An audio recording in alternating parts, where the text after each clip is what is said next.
out powerful 5G technology throughout the United States. However, some studies show a link between cell phone radiation and cancer.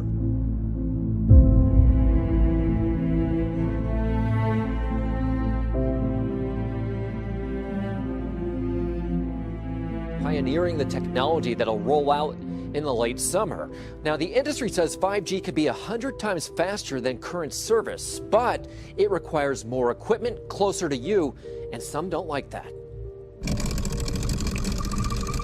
The race to build a 5G network. Today is a very exciting day. The city of Sacramento fast-tracking the technology last year, partnering with Verizon, hoping to draw tech startups and innovation to the city.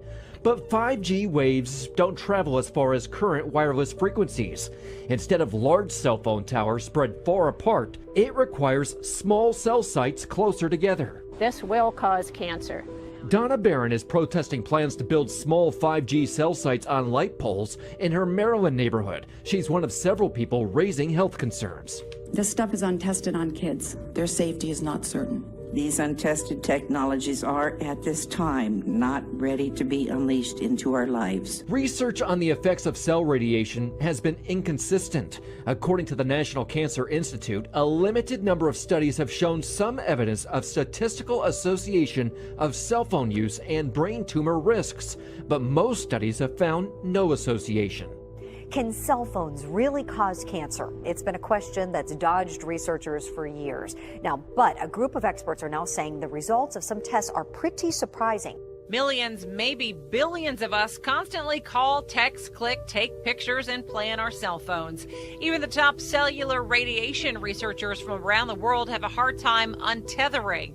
But they gathered recently in North Carolina to talk about cell phone concerns and whether they really do increase our chances of developing cancer. The panel voted that the results from years of testing on mice and rats were more significant than originally thought. They say they found clear evidence that phone radiation caused tumors in the hearts of rats, similar to tumors in people. The race is on among cell phone providers to upgrade to 5th generation wireless technology, or 5G. That would require installation of new equipment across the U.S., a gargantuan effort every wireless company is already working on individually. 5G uses high-frequency waves that support faster speeds but don't travel as far, requiring a network of antennas built in closer proximity than the existing infrastructure. Wireless companies plan to use light poles, street lights, anything to minimize their expenses. But health experts worry about potential risks associated with exposure to radiation from cell phone antennas. Cell phones emit low levels of radio frequency energy, or RF. The International Agency for Research on Cancer identified RF fields as, quote, possibly carcinogenic to humans. And in March, a large-scale lifetime study of lab animals confirmed a link between cell tower radiation and cancer. The animals were exposed to levels legally permitted by the United States Federal Communications Commission. But the 5G rollout will effectively expose the entire population to dangerous effects. The rollout of 5G is very frightening because what this is going to do is place a mini cell tower every 300 meters along every residential street in the country. And that's going to mean that nobody is going to be able to escape the radiation that comes from those 5G devices. If you walk down the sidewalk, if you live in a house there, you're going to be continuously exposed. International Association of Firefighters disagrees. They began opposing cell towers on fire stations after firefighters complained of health problems. These firefighters developed symptoms. Dr. Gunnar Heuser conducted a pilot study on firefighters at a station with cell towers. And the symptoms included problem with memory, problem with intermittent confusion, problem with weakness. Heuser says their brain scans suggest even low-level RF can cause cell damage, and he worries about more vulnerable groups like kids. So we found abnormal brain function in all of the firefighters we examined. I just kept thinking, like, what's going on with my child? Erratic, explosive behavior. Developing overnight, a Jekyll and Hyde transformation as a 4-year-old. It was just swings that were very dramatic and uncalled for the situation. She would be tantruming for an hour? Oh, there have been times where it was an hour and a half, 2 hours. She wasn't really wanting to wake up from a nap, and she had a minor fever. And what did the doctor say? No big deal, just run-of-the-mill strep throat. But curiously, at the same time the infection disappeared, so did little Alexia's bubbly disposition. It hits overnight. Yes, yeah. A lot of screaming, a lot of hitting and kicking adults. Alarmed, teachers isolated Alexia from the other preschoolers, even resorting to using bookshelves as barricades. They snapped these chilling pictures of a classroom in chaos. Furniture would get tipped over, bins of toys were dumped or thrown at people. When we would try and keep her safe in like an isolated area, she would just continue to elevate and elevate.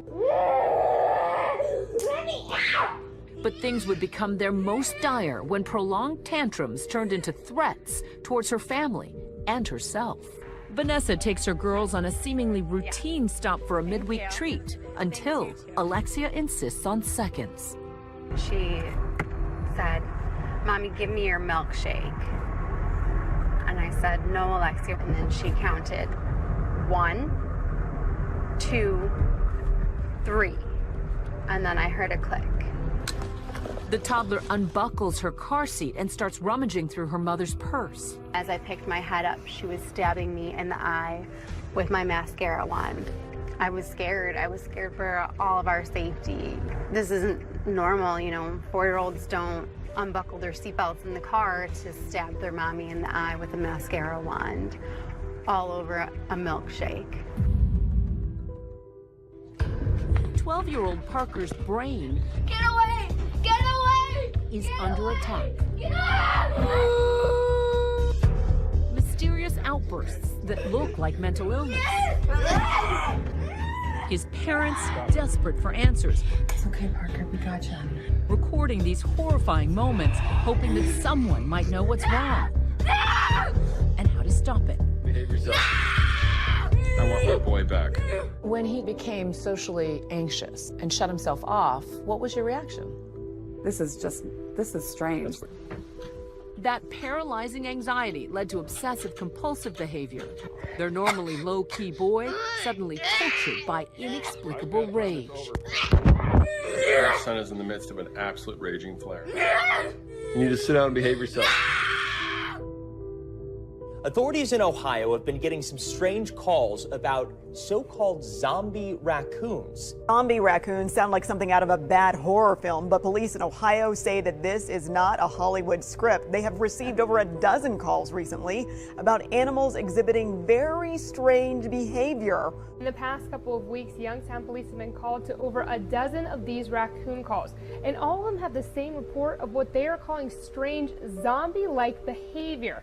And all of them are happening in the middle of the day.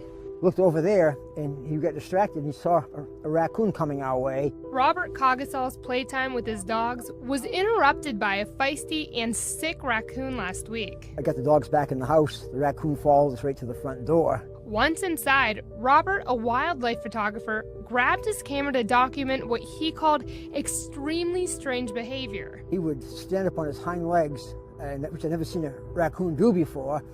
And he would show his teeth, and then he would fall over backwards and go into almost like a comatose condition. Robert attempted to scare the raccoon away, only to find the animal was not interested in leaving. Reports detailing particular behavior and large noises or motions not scaring the animals away. The majority of the calls happened in the daytime too, and raccoons are nocturnal. Those animals, including the one in Robert's yard, were ultimately euthanized. The Ohio Department of Natural Resources tells me it doesn't sound like rabies,